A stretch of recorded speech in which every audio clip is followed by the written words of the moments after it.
Solomonster back with a review for Halloween Kills. This is one that we had to wait an extra year for because of the pandemic. The sequel to the 2018 Halloween, which was a direct follow-up to John Carpenter's original from 1978, ignoring all of the sequels that came after it. I love the 2018 movie. I thought it did as good of a job as any of the sequels trying to recapture the spirit of the original. And the fact that it ignored all of the sequels was a plus. I think it's scarier not knowing why he killed his sister when he was 6 years old and then went on this killing spree years later, instead of Laurie Strode being revealed to be his sister, and here he is now going to kill off what's left of his bloodline. I think it's scarier the other way. It also had that great John Carpenter score to it. I really enjoyed it, and I had ranked it number 3 all time behind the original and Season of the Witch as my personal favorite of all the Halloween movies. So I really wanted to love this one too, and sadly, I did not.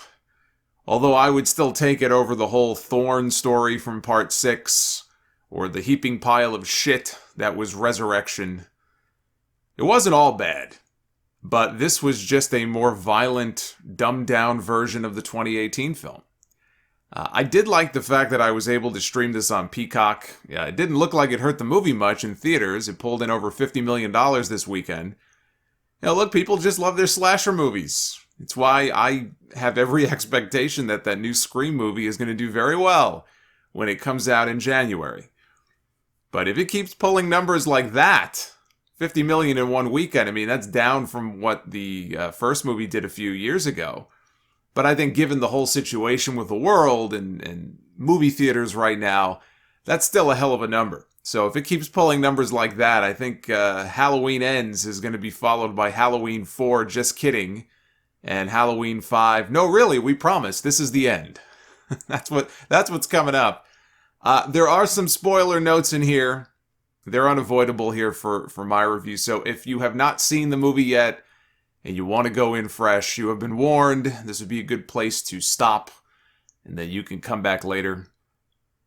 The sequel picks up where the 2018 one left off, with Laurie, her daughter, and her granddaughter leaving Michael Myers to die in a burning basement 40 years after the events of the original.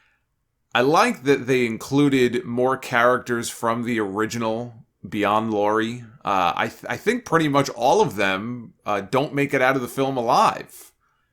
Anthony Michael Hall plays Tommy Doyle, who Laurie babysat in the original, so no Paul Rudd for this one.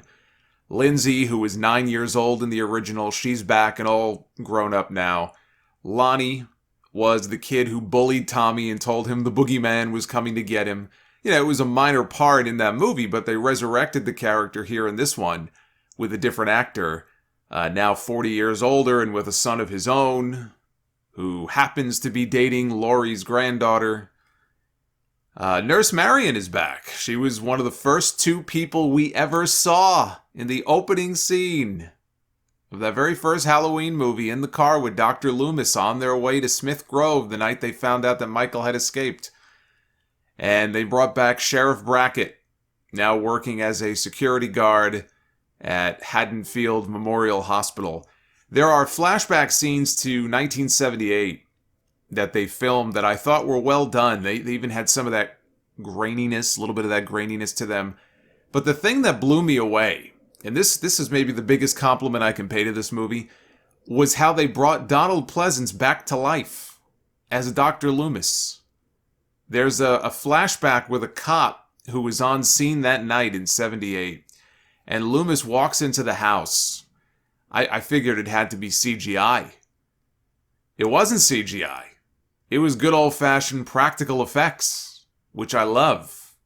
Yeah, I think there's a place for CGI in movies, but the practical effects in a lot of those horror movies in the 70s and the 80s, that's scarier and more disturbing than a lot of the CGI stuff that we see.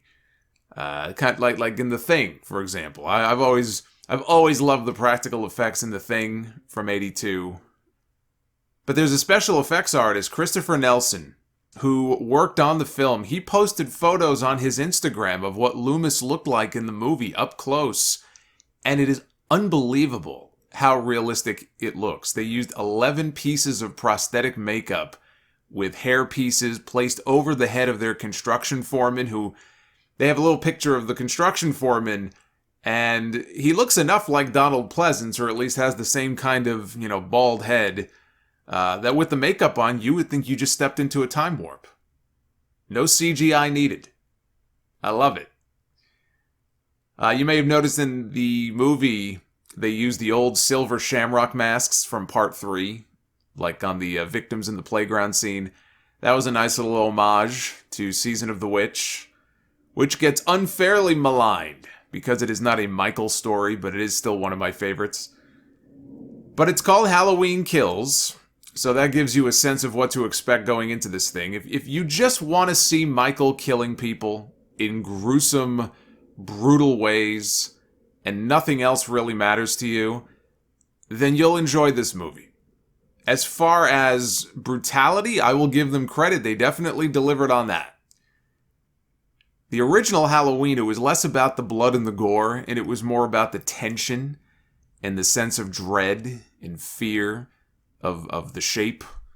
In fact, there was no blood in the first movie, and the kill count is relatively low. Now, in the 2018 sequel, there's more blood and gore, and the kill count is higher, but not obscenely so. You still had that sense of creepiness. This movie felt like something closer to the Rob Zombie films. And it set a record for the highest number of kills in a Halloween film, 30 plus in this movie.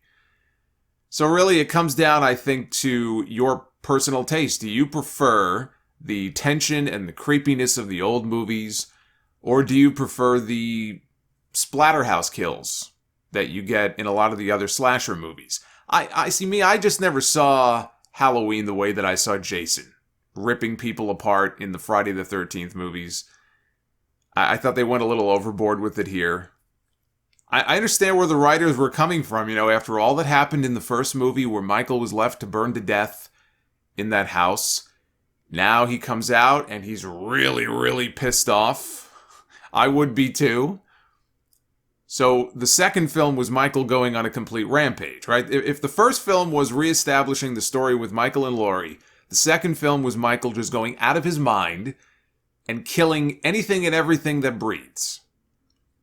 And the third movie would close out the story once and for all, which I think is the basic plan for this trilogy. So I get that. I get the concept. But I just think it didn't work for me in execution. No pun intended.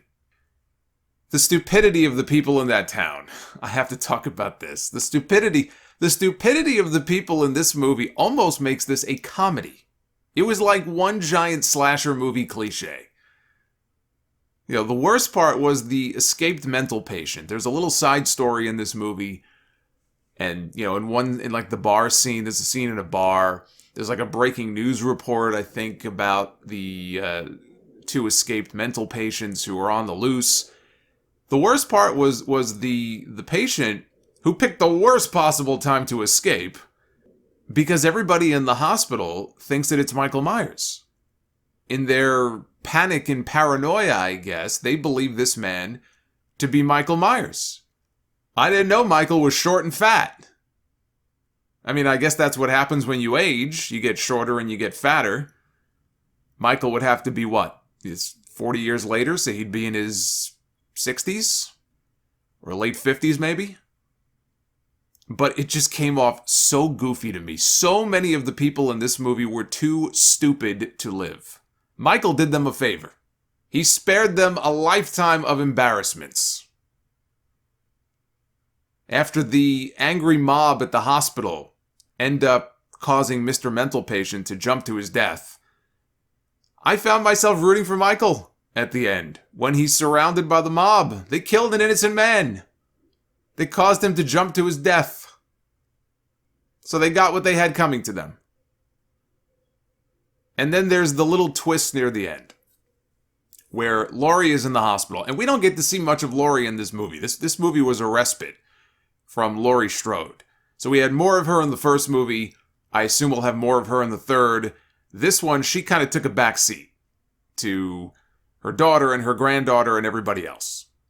But there is a scene in this movie. Laurie is in the hospital. She's sharing a room with Deputy Hawkins, who barely survived the first film. In fact, at the beginning of this one, he's found lying in the street, clinging to life, right, bleeding from the neck, but he survived. And he was rushed to the hospital here in this movie. And in this scene, she explains that, Michael is basically not a human anymore. Now, you kind of think that anyway if you watch these movies, just based on all the abuse he takes, and yet he never dies. But this is the first time they really introduced the idea of Michael being this almost supernatural being. Like he's like a mythical figure who gets stronger the more he kills. Goes back to what I loved about the first one, though. Both first ones. The first one in this series and the original. He's not supernatural. Now he is. And that changes the whole basis of this movie. It's like Jason going to fucking space. But they had to do it here with the abuse he takes in this film, the way he gets attacked by the mob, when they circle him and they're beating him with ball bats and all kinds of weapons. How else would you explain the way he recovers so quickly? So now that they've introduced this paranormal element to him, it just makes it a different movie. I really wanted to love this. I'm a Halloween guy. I'm not expecting it to win any Academy Awards, although I think they should at least be nominated for one for the makeup job they did with Loomis.